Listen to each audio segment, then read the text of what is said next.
మీరా chapter 15 Rajarao గారి ఇంట్లో మీరా ఇంకా దేవుడి గదిలో కూర్చొని ఏడుస్తుంది. చాలా సేపు అయింది. గౌతమ్ కంగారు పడుతూనే ఉన్నాడు. తను రఘుని చూసి, అన్నా చాలా సమయం అయిపోయింది, తను ఇంకా బయటకి రాలేదు, మనం లోపలికి వెళ్ళి ఒకసారి చూద్దామా అని అడిగాడు. వద్దు బాబూ, ఇప్పుడు కనుక మీరు వెళ్తే మీరా అమ్మ ఏడుస్తూ ఇంటిని వదిలి బయటకు అరుస్తూ వెళ్ళిపోతుంది అని అన్నాడు రఘు. అదేంటి అని అడిగాడు గౌతమ్. అదంతే బాబూ, సమయానికి ఇంట్లో వాళ్ళు కూడా లేరు.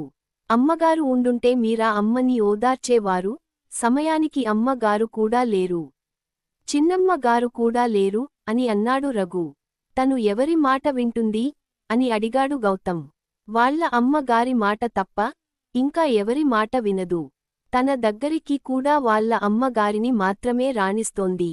కాదు అని చిన్నమ్మగారు వెళ్ళినా కూడా గట్టిగట్టిగా అరిచి ఇంట్లో మొత్తం తిరిగేసి ఎక్కడో ఒక మూలన వెళ్ళి దాక్కుంటుంది అని అన్నాడు రఘు.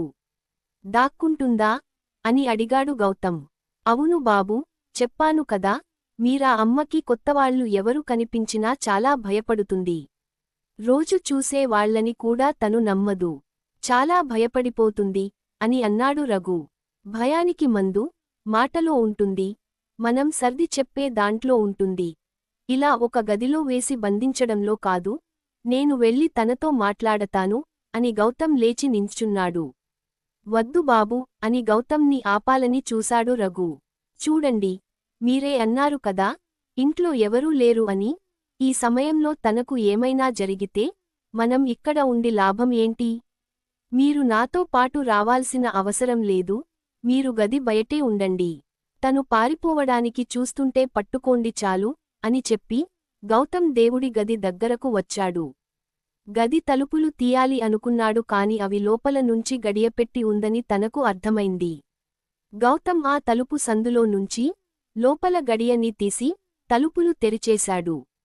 గౌతమ్ లోపలికి వెళ్లి చూడగా మీరా ముడుచుకుని ఒక మూలన కూర్చొని ఉంది. తను తన తలని మోకాళ్ళలో దాచి పెట్టుకుని నేను రాను, నేను రాను అంటూ వణికిపోతూ అదే పనిగా అంటుంది. గౌతమ్ మెల్లగా తన దగ్గరికి వెళ్ళి, సరే, ఎక్కడికి వెళ్ళకు, ఇక్కడే ఉండు అని అన్నాడు. తనకి మామూలుగా వినపడే మాటలు కాకుండా వేరే మాటలు వినపడ్డంతో మీరా వణుకుతూ తలెత్తి పైకి చూసింది. గౌతమ్ని చూసి మరింత భయపడి గోడకి ఇంకా ఎక్కువగా అనుకుని వణికిపోయింది. గౌతమ్ మాత్రం మీరాని చూస్తూ ఉండిపోయాడు. తన పెద్ద పెద్ద కళ్ళు, ఆ పెద్ద కళ్లల్లో భయం, తన చిన్ని చిన్ని పెదాలు, ఆ పెదాల నుంచి ఒకటే మాట, నేను రాను, నేను రాను అని భయంతో వణికిపోతూ ఉన్నాయి. తనని అలా చూసి గౌతమ్ కొంచెం దూరం జరిగి, సరే, రాకు, నిన్ను ఎక్కడికి తీసుకువెళ్లను నేను, చూడు నేను నీకు దూరంగా కూర్చొన్నాను అని నెమ్మదిగా అన్నాడు. మీరా గౌతమ్ని చూసింది. గౌతమ్ మీరాకి కొంచెం దూరంగా జరిగి కూర్చొని, చూడు, నా చేతిలో ఏమీ లేవు, నేను నిన్ను ఎక్కడికి తీసుకెళ్లను, నువ్వు ఇక్కడే ఉండు అని అన్నాడు. ఈ మాటలు విన్న మీరా తన గదిలో విన్న మాటలు వేరుగా ఉండడంతో కొంచెం సైలెంట్ అయిపోయింది. కాని ఇంకా భయపడుతూనే ఉంది. గౌతమ్ కొత్త మనిషి కావడంతో తనని భయపడుతూ చూస్తుంది. గౌతమ్ కూడా కొద్దిసేపు సైలెంట్గా ఉండి అటు ఇటు చూస్తూ ఉండగా తన దృష్టి మీరా కాళ్ల మీద పడింది. మీరా కాళ్లకు పట్టీలు ఉండటం చూసి ఒక చిన్న చిరునవ్వుతో, అయితే నువ్వే అనమాట, ఉదయం నుంచి పట్టీలు వేసుకుని నా చుట్టూ తిరుగుతుంది అని తనలో తాను అనుకున్నాడు. నీకు దాహం వేస్తోందా, మంచి నీళ్లు ఏమన్నా కావాలా అని గౌతమ్ సున్నితంగా అడిగాడు. మీరా భయపడుతూ వెనక్కి జరిగి తల ఊపేసింది. సరే సరే, భయపడకు, నీకు మంచి నీళ్లు ఏమీ వద్దులే, కాని నాకు దాహం వేస్తోంది. రఘు అన్నా నాకు మంచి నీళ్లు తీసుకొస్తారా ప్లీజ్ అని బయటే ఉన్న రఘుతో అన్నాడు. ఇప్పుడే తీసుకొస్తా బాబూ అని రఘు ఆ దేవుడి గది బయట నుంచి అని తొందరగా మంచి నీళ్లు తీసుకోవచ్చి బయటి నుండి గౌతమ్కి మంచి నీళ్ల జగ్ ఇంకా ఒక గ్లాస్ని ఇచ్చాడు. గౌతమ్ జగ్లో నుంచి కొన్ని నీళ్లు గ్లాస్లో పోసుకుని తాగి గ్లాస్ పక్కన పెట్టాడు. కొద్దిసేపు అలాగే సైలెంట్గా ఉండడంతో మీరాకి కూడా గౌతమ్ని చూడగా భయం పోయింది. తను కూడా వణికిపోవడం ఆగిపోయి మెల్లిగా జగ్ని తీసుకొని గ్లాస్లో నీళ్లు పోసుకొని తాగింది. ఇది చూసి గౌతమ్ మొహంలో చిన్న చిరునవ్వు వచ్చేసింది. అవును, నీ పేరు ఏంటి? గౌతమ్ నెమ్మదిగా అడిగాడు. కాని మీరా ఏం సమాధానం చెప్పలేదు.